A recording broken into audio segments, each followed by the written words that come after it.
Tory nightmare. Boris warned of electoral disaster danger as poll exposes tax fury. Senior Conservatives have urged ministers and Treasury officials to listen to the public and abandon plans for the increase.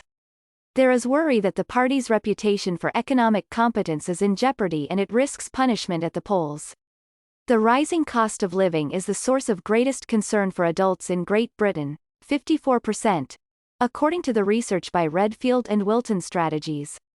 It is a much greater source of anxiety than the pandemic, 14%, the potential Russian invasion of Ukraine, 14%, or climate change, 11%.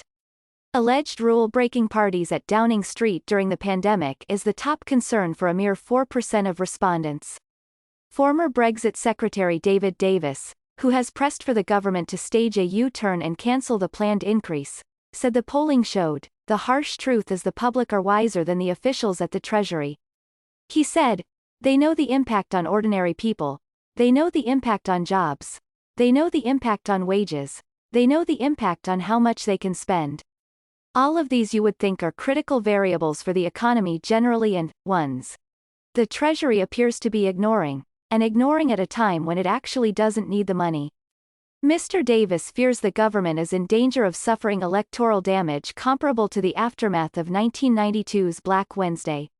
Warning there is a great risk in this for the Conservative Party, he said, people vote Conservative because they think we are going to keep the taxes down and make the economy work.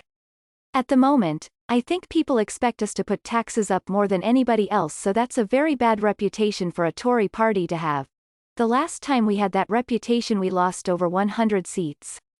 Last month the Chancellor and the Prime Minister insisted the increase in national insurance, which is expected to raise £12 billion, must go ahead. All employees, employers and the self-employed will pay 1.25p in the pound for a year. The additional tax will then be collected through a health and social care levy.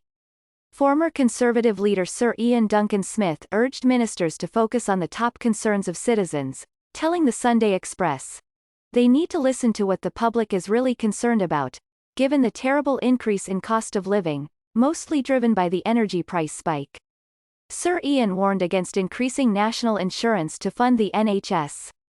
He said, that would be a mistake. That would be throwing the burden of that onto the shoulders of people who can't really afford to pay it. The former Work and Pensions Secretary also pressed for an end to VAT on energy products full stop, and he wants green levies axed. The Prime Minister is being told that people are caring less about so-called Partygate, but it is essential that taxes are slashed or the Tories will be punished at the ballot box. A senior Conservative insider said, the data is clear. Voters want to see the PM leading on their priorities. People are caring less and less about parties and more about the cost of living. A commitment has been made that, by the next election, taxes will be slashed. This is essential, pressing for MPs to put pressure on Number 10 and the Treasury, the insider said. A Conservative party which oversees this level of debt and high taxation will be punished. MPs know this, and now is the time for them to apply pressure into keeping the PM and the Treasury honest.